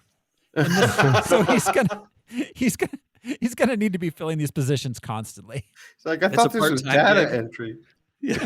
What? I lied on my resume. I don't know how to do Excel. I don't know how to do this. Caliban knows who everybody is. He's the guy with all the information. I don't know how they didn't just linger on Caliban and go like, I need your whole list. I can control minds. Control minds, but he's like, he can manipulate people either through like force or coercion. And he's living Cerebro. Yeah. Yeah. He's the living Cerebro. He can detect mutants. I don't know what his range is, but you know what I mean? Very valuable mutant to have. He was super wasted. This to me was a huge lazy moment. Just getting to Caliban and being like, oh shit, Caliban, the Seeker. He's the guy who he tracks mutants. That's his thing. And Apocalypse is like, nah. You can't go outside in the daylight. You're not very useful to me. He can even look at a person and tell if they're lying about being a mutant. You know, like, very powerful. Yeah. So instead, he picks Sword Lady. Yeah. Yeah. Psychic Sword. New band name. Back in Westchester, Scott, Jean, Nightcrawler, and Orlando go to the mall. Who was she? Who was That's that? Jubilee. Girl? That was Jubilee. She shoots. That's wasted. Sparks and plasma out of her hands. That she is was one of the coolest characters in the 90s cartoon. That is a super wasted character right there. She was Wolvie's sidekick. And she gets teased at so many points in these Bryan Singer movies. She had scenes that were filmed that they just didn't do like the effects on, where she shoots plasma out of her fucking hands. It's so disappointing. Her and Gambit have just been screwed by Bryan Singer. Totally. Have any of you seen the behind the scenes one? I'm thinking specifically of the end of this, where there's a lot of Hank McCoy and Pietro Evan Peters like messing with Jennifer Lawrence when she's like giving her big speech, and she's like it's like nothing you've ever seen before, and Beast behind her is like, you won't fucking believe it. It's hilarious. You should just Google it. It's on YouTube. I didn't watch the behind the scenes, but I now that you mention it, made me think of, there was a character design for Apocalypse that the same special effects house that did Iron Man and Batman versus Superman and all of these really well done costumes. Man, I don't know why they chose to go with this weird Power Rangers villain, Star Trek villain look. Because he was matte gray and kind of robotic looking, and had and not robotic, but had angular things on his face that looked like the cartoon and the comic origin. Yeah, seeing that existed made me so frustrated with the character design they settled on in this movie. He really does look like a purple Cardassian in this. Yeah, he looks like a Cardassian. Or who was the Zordon guy from Power Rangers? The bad guy. Yeah, that guy. Yeah. Well, go ahead. He's shiny. He just looks shiny the whole time, and I'm like, why is he shiny? And if he was size appropriate, it would work better. Yeah. But on little Oscar Isaac, who's not very tall, it looked like there was way too much on his body. So much weird armor, and yeah. Thanos wore less armor. So then Apocalypse finds Angel, and there's a weird heavy metal magazine reference that goes on. So you know what song is playing? That's off of Kill 'Em All. It's Metallica. They're playing The Four Horsemen. It's kind of cool. Metallica had that and Creeping Death were their two Old Testament songs. They're two of my favorite Metallica songs ever. I loved this moment when I first saw it in the theater. That's one of my favorite bands, especially from when I was a teenager. Well, Kill 'Em All is a great album. It is an incredible album. And so is Ride the Lightning. I'm a bigger Ride the Lightning fan than Kill 'Em All, but we won't get into that. But just hearing that, I was like, this is a cool choice. It's very on the nose, but if there was ever a thing to be on the nose with, it's using the Four Horsemen as Apocalypse is gathering his Four Horsemen. He's drinking vodka like Metallica, Oh, yeah. No. And they make a metal. No, the whole metal thing. And he literally does the pose from Heavy Metal Magazine, the Heavy Metal movie. These blades can cut through anything. When he lands on the ground, those blades do nothing to the wood that he is standing on. So meanwhile, Hank tells Mystique that he wants to team up to be X-Men, not just students. Then back in Poland, Eric shows up to kill all the metal workers, but Apocalypse arrives just then, does it for him, and takes him to Auschwitz. Where Eric gets in touch with his Semitism and learns to harness his power to get metal out of the ground. He decides to join the gang. To go? Auschwitz. I'm going to take you on a trip to Auschwitz. Compare this to Storm, who was told, we're going to cleanse the world and make it a better one. And she's like, okay. With Magneto, he's like, dude, this is what humanity did to you. To you, yeah. Yeah. Do you want to join me? Does something, yeah. So he is convinced. With Storm, he said something he said cleansed. The world needs to be cleansed in a language that she didn't understand. And then he said saved. Then he says saved. Yeah. So he's tricking her, but also the power augmentation. Yeah, but also so when I wondered why, when she was being confronted by the merchants in the marketplace, that she didn't just fly away. And I guess they're trying to imply that Apocalypse gave her the power of flight. Yeah, that makes sense in this context. Yeah, makes sense. I'll buy it. So all right, which was kind of lame. Yeah. Yeah, I like Storm. It wasn't good. Yeah, I like Storm as a character, and making her get half of her powers from this short purple dude was disappointing. Yeah, having her be a pickpocket. He took away all the authority and agency from that character. Absolutely. Back in Ohio, we catch up with Pietro Maximoff. Who also hasn't aged. Also has not aged in 10 years, at all. I bet his metabolism is different. You'd think he'd age faster. At least we didn't see. At least we didn't see him in this same timeline looking older at a time near when this is supposed to be taking place. Yeah, that's true. So Charles and Moira arrive back in New York. They find Mystique waiting for them. She tells them Magneto's going to do stuff. He goes into Cerebro to find them. He does, but Magneto's with Apocalypse. Apocalypse takes over Charles's psychic link, uses it to take control of human minds over the world, and launches all the world's nuclear weapons into space. This is where we get our Stan Lee cameo. I like that. Is it our most boring Stan Lee cameo yet, or is it It's appropriate? Well, it's also Stan's wife. Yeah, I was going to say. Yeah. Yeah, his actual wife. Yeah. I like the sequence because we get the turning of the keys. We get the confusion of everybody realizing what they've done. And it's too late to undo it kind of thing. I love that because it establishes the stakes at a different level than we had initially anticipated. Well, and even though Apocalypse, launched them, it's to prove that we're capable of our own destruction without anyone to come and cleanse. Like we could cleanse our planet ourselves. It would suck. But we could. Well, arguably, he made the world a safer place.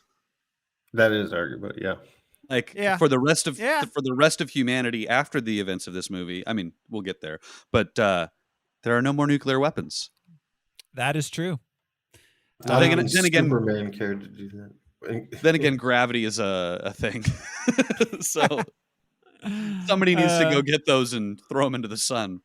Yeah. Or Superman when you need I guess Superman did do that in one. He put them all Yes, there was a whole movie about it, actually. Yeah. The net, though. The funny-ass net. The giant net, yeah. Havoc destroys Cerebro. Charles is knocked unconscious, and Apocalypse opens up a portal and shows up. How convenient is... Okay, oh, never mind. Sorry, we're not there yet. Okay. Havoc destroying Cerebro. Yeah. So then Havoc tries to destroy Apocalypse, but he misses and causes a big explosion that destroys the entire mansion. How convenient is this shot? Of all this is a 1 in a million shot, kid. Yeah. It hit the engine that had the door open, and it was exactly where Apocalypse was standing. And also super, super convenient that Quicksilver arrived that exact second. Yeah. This is the most Rube Goldberg device seen in this entire movie, possibly in the entire X-Men series. Yeah. And it's fun to see him do his thing, but it was... Oof. It's fun to see him do his thing, but it also leads to vast questions as to why he wasn't doing his thing throughout the rest of the movie. After they're freed from the Faraday cage bullshit. And why wasn't he there earlier? He could have just been there earlier. And they could have been dealing with something else and said just wait here. And I think it speaks to his lone wolf kind of personality. Yeah. And but anyways, also, isn't it in this sequence between Apocalypse and Charles where we actually see Apocalypse get larger? No, not yet. No, that's way later. Okay, but it is this movie. All right. Yeah. All right, cool. So that, and also why Sweet Dreams? It thematically means nothing to this sequence. Yeah, Time in a Bottle was inspired. They're just repeating it.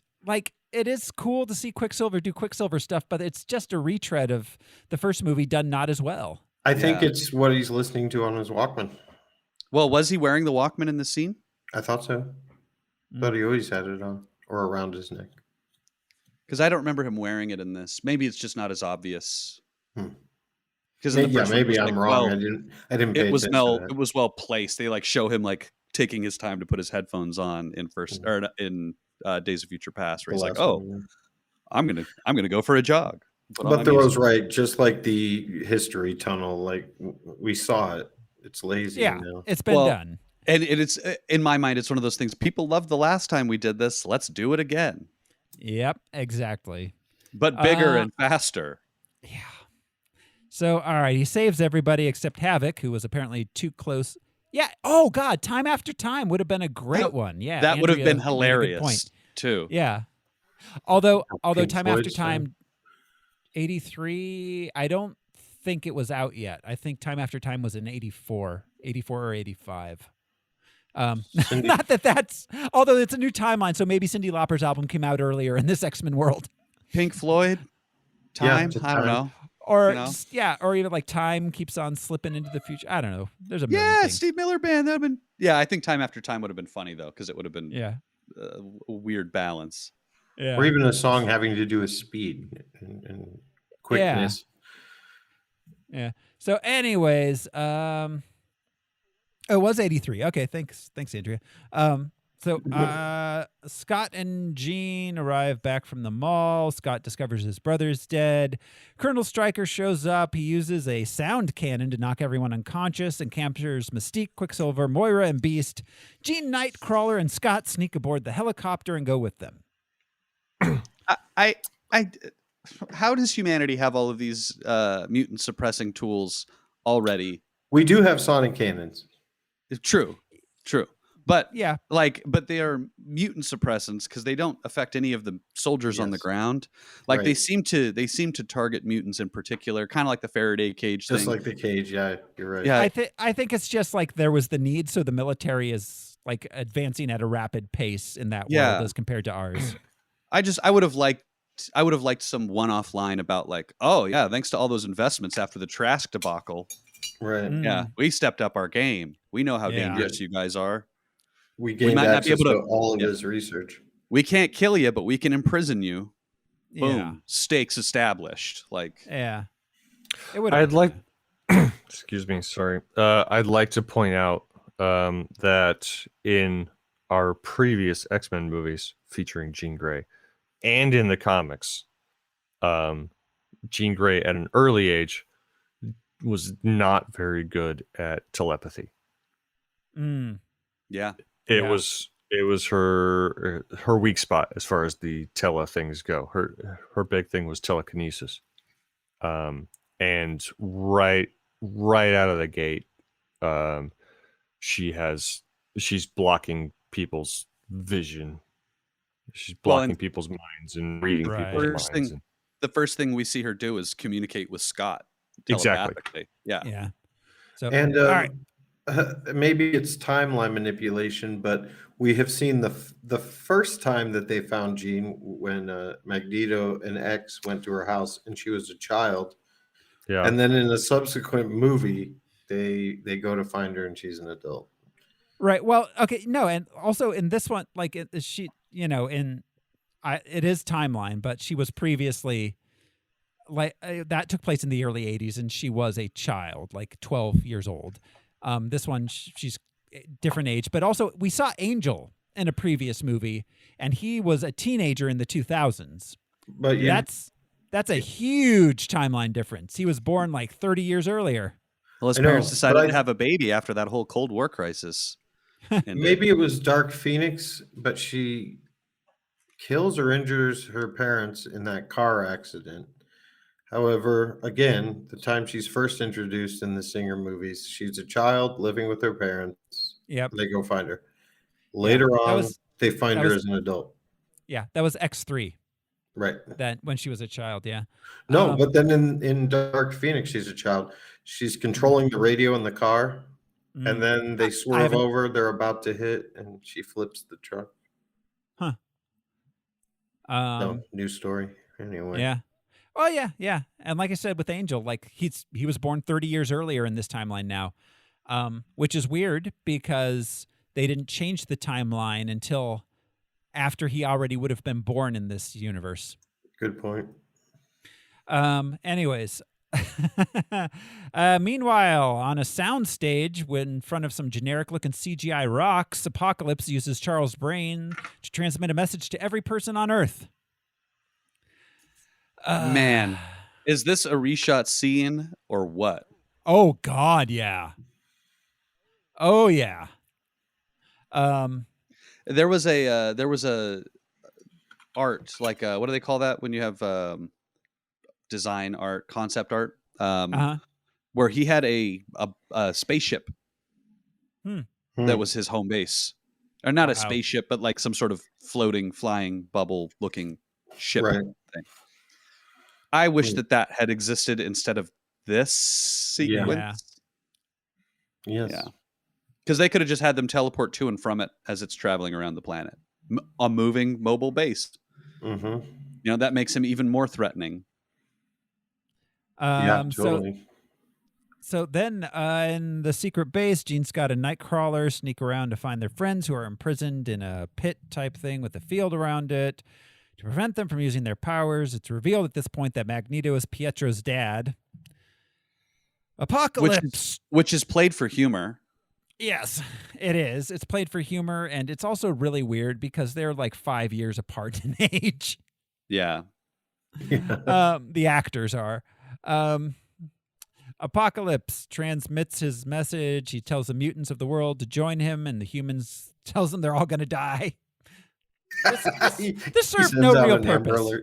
This serves no purpose to the plot other than to let Charles tell Jean where they are. Other than that, it served no plot purpose. Yeah. So, yeah, this drives me nuts because I was thinking, I was like, well, I see the necessity for it because he has to tell someone. But couldn't he, if he just like told someone in town to use a phone to call somebody? There's, you know, like he could have called Quicksilver on the phone and had him not involved or something. Like there's a way to do that without him having to do this weird message to every human being on the entire planet at the same time. You have to shuffle around some parts, but that would have made more sense for him to be covertly acting against Apocalypse instead of slipping a message in for Jean alone. Yeah. It's thin. So, yeah, Very it's super thin, super lazy. Jean and company find Logan, who's being controlled, is currently Weapon X, and clearly wasn't working out for this particular cameo. He's been trapped in a cage. I get it. You know, you get a little flabby trapped in a cage. Not Jean, that man is flabby at all in this movie. No, he's just not jacked like he was, like he usually is. I was gonna say this is the one time he's not more jacked in the following movie than he was in the previous one. Yes, yeah, exactly. And that's because this was obviously in between Wolverines, and they were like, "Can you come in for a day?" Sure. Anyways, Jean uses him as a diversion, then frees his mind, and the rest follows. He runs off into the forest. Yeah, he removes all of his Weapon X gear, which is cool to see the really crappy Weapon X design. I hate that design so much. Oh, God, it was so bad. His Locutus of Borg. And the plugs and everything. And at the end, she's like, "You're free, boy. Go, go." So they rescue the captured mutants and escape in a secret military helijet while Magneto uses his powers to disrupt Earth's magnetic field and make every metal object in the Earth go up into the air. So their what is he doing? I have so many questions about him and Apocalypse, what they're doing at these moments in the movie. But okay, so before we leave Stryker's base, look, flight suits. You said you wanted an army or whatever, she says to Beast. Can you fly this thing? How convenient are these two things? Like super convenient. They should have gotten on a really shitty plane or something. Like it should have been like a couple of helicopters or something. Good and when we see them in their flight suits later, they're all perfectly fitted. Exactly. Oh, yeah. Well, Mystique wears one. Why? Why? Her power is to look like different things. You would think that she'd be like, no, I can't wear armor. That will detract from my ability. Yeah. And it should have been like an old decommissioned plane or something. Do you know what I mean? To add a little more drama to it and give it that like Han Solo vibe. Like, I can fly any fucking can. Stryker's team didn't show up in that fucking plane. They showed up in a helicopter. A regular old helicopter, yeah. Exactly. Why didn't they use the fucking badass plane to go capture the most dangerous mutant in the world? Mm-hmm. Because in movies, helicopters can do anything, apparently. Yeah. Yes. Fly in sleet and rainstorm. Be right by the school, right when they needed to be there. So the mutants arrive in Cairo, and we get a 30-minute CGI fight. 30 minutes this end fight was of bullshit CGI, flashy purple fields, Blu-ray bullshit. Psylocke, Storm, and Angel, they fight them while Apocalypse begins a ceremony to transmit his brain into Professor X's body. When he finishes it, he'll have the power to control every mind on Earth.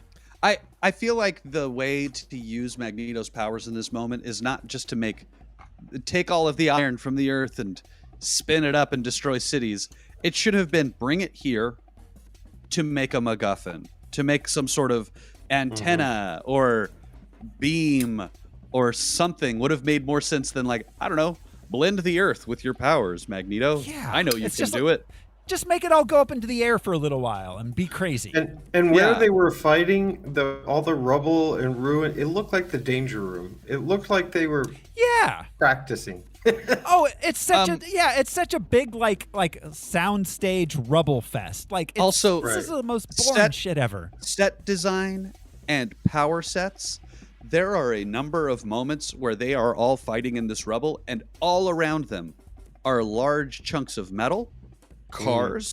At one point, they're in like a weaving, like a loom factory.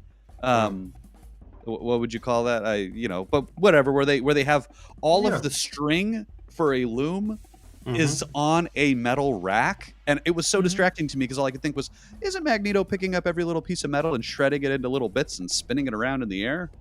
Not all that. You could have used that to wrap somebody up in. Yeah. Or I mean, just it would have been picked up as flotsam or whatever, it would have been right. When he's doing his, because he's not like targeting what he's picking up. He's just like metal. All the metal. Float. Yeah. He's channeling his. Yeah, the metal that does get picked up is real haphazard and random. And also not very sharp. Like there's the scene when they appear at his bubble and they're like touching the bubble. Yeah, I would have loved for them to touch the bubble and be like, "Oh shit, I forgot. Those are little tiny bits of steel. Ouch! I have my hand is covered in cuts. Youch." Does anybody have any tweezers? Yeah. Instead, it's like a birdshot rifle from the 1800s. Like the little pellets. Everything has like nice smooth edges. Magneto is very gentle with his metal tearing. Of course. So, all right, let's see. Mystique tries to talk Eric into being good again. He's like, but I'm so sad. And they rescue the professor and Marianne just seconds before the transfer is complete. But he lost his hair in the process. I love the shot of Kurt Wagner pulling him out of that space between their bodies, where all of a sudden you get that like I don't know what they call the shot style where you're on a trolley and you're zooming in as you're reeling backwards. I know what you mean. Vertigo shot. The Vertigo shot. Thank you. That moment, it's CGI, but you can see that they are on a green screen doing that to their bodies as they're moving. I love that shot. That is one of the coolest shots in this entire movie. That was cool. Yeah. But it's in the middle of this 30 minutes of bullshit, and it's immediately it doesn't matter. No, nothing in this matters. Yeah. So, nothing. Anyways, so Professor X realizes he still has a link with Apocalypse. They have a mind fight in a dream world. Why hadn't he been doing that the whole time? Yeah. Why? That should have been happening for 15 minutes before this started. Yeah, absolutely. But at least in the dream world, he still has his long, luxurious, flowing locks. That's true, and he can stand on his own two legs. Yes. Apocalypse is winning the dream fight. Magneto switches sides, as does Storm. Even with them attacking Apocalypse at the same time as Cyclops, Apocalypse is still too strong. Jean Grey joins in, and all of them together, they're able to destroy Apocalypse, and there's a Dark Phoenix tease. Well, and we get Charles finally letting go of his control over Jean. Let go, Jean. Let go. And she's like, "What do you mean? Just let go, Jean. Help me. Help me." Yeah. Not like, melt this motherfucker, Jean. He's gonna kill us all. How is he still so gentle in this moment? You'd think that he is like about to die. Like, I'm going to give you specific instructions. Use your power to its fullest extent, and maybe you can help turn the balance. Not 2 words. and then 2 more words. Like, he's an kinda, eloquent dude. I kind of liked how Apocalypse was mind fighting and physically fighting at the same time. And then when Jean joins the fray, she does the same thing. She goes in to fight Apocalypse in Charles's mind while burning everything up outside. Well, and she removes him from the mind battlefield immediately. Yeah. And then takes it to the real world. I wish that these sequences had been better structured and arranged, because man, that shit would have been so cool the moment she walks through the damn door in his mind. That was cool. That's a cool concept, but it just looked so TV dumb. It was just dumb. Mm-hmm. Yeah, like, it was. It was super, super dumb. Yeah. So Charles gives Moira her memories back because she's the only woman he's spoken to in 20 years, I guess. Then sometime later, Jean and Magneto rebuild the school. Pietro decides not to tell Magneto he's his son just yet. Magneto says goodbye to Professor X. The young mutants train. They're not students anymore. They're X-Men. They do some practice fighting with Sentinels. And we roll credits. I don't understand why Pietro doesn't just tell him. Me In this moment, there should have had like a post-credit scene of like, hey man, so do you know my mom? She was a gypsy or something, you know, like, because that's like she is like a Roma wandering mutant in the comics. She was an Ohio gypsy. Those Ohio gypsies. Like so many. Yeah, I don't know. Maybe Europe it's on the same situation as meeting your hero. Like, you're afraid it's going to go badly. You're afraid they're going to be an asshole who doesn't care. Maybe. But I would say that would be a nice way to seal his redemption arc of like, you lost your family, but you really didn't. Instead, we get, you lost your family. Sucks balls, doesn't it? Like, Good point. Yeah, I thought that was really going to be the thing. Like, oh, I do still have family. But in an after-credits sequence, some guys from Essex Corp retrieve some Weapon X blood. And X's Corp is Mr. Sinister, as we know, and we never saw. Yeah. Well, good news is Disney owns Fox now, and they can do whatever the hell they want with Mr. Sinister, and I trust them to make him look cool. We don't see him, but he's a main factor in New Mutants, that fairly new movie. They're being held by the X's Corp. Anywho. Yeah. I thought that was just one nurse, but I didn't watch it. She works for him. Yeah. Yeah. I had 2 unanswered questions we haven't addressed yet. One was, wasn't Mystique Stryker at the end of the previous movie? Yeah. She had Wolverine in her custody as Stryker. Did she take him to Alkali Lake and leave him there? And then, like, the real Stryker wandered back. I was like, oh, hey, I got Wolverine, I guess. Like, what the fuck? That's convenient. At their summer house at Alkali Lake. Yeah.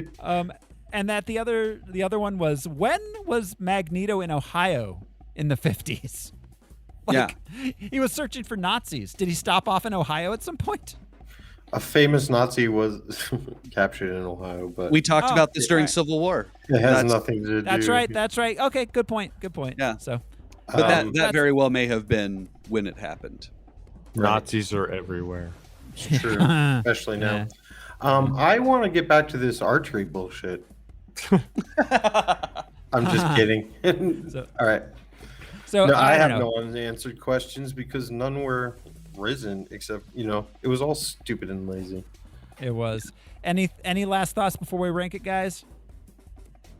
No. Yeah, no. All right, let's take a look here. I have highlighted for us other X movies. Our lowest ranking one that isn't Wolverine Origins is X-Men Last Stand at 66. Do we think it's better? X-Men Origins Wolverine is at 93. Do we think it's better or worse than Last Stand? We forgot to mention this. When the kids leave the mall, they just left an airing of Return of the Jedi. Yeah. And the third one is always the worst one. Wink at the camera. Yeah, exactly. I think it's in Origins area. Yeah. Yeah. It's I as mean- bad as Origins, maybe a tiny bit better. But Is this as bad as Batman Forever? I think it's arguably worse. I think it's worse. I think it's worse than Batman Forever. I think it's Kick-Ass 2. Yeah, I think it's let's put it we right give next to Wolverine, man. Let's put dirt in this movie's eye. Let's put it below Amazing Spider-Man 2. Put it at 93. All right, what do you think, Al? Yeah, that's cool. I was still entertained by this movie as dumb as it was, but I don't know. That seems like as good a place as any. All right. So if we're all good with that, then we're going to put it at number 93. It was okay. It was loads better than Origins Wolverine.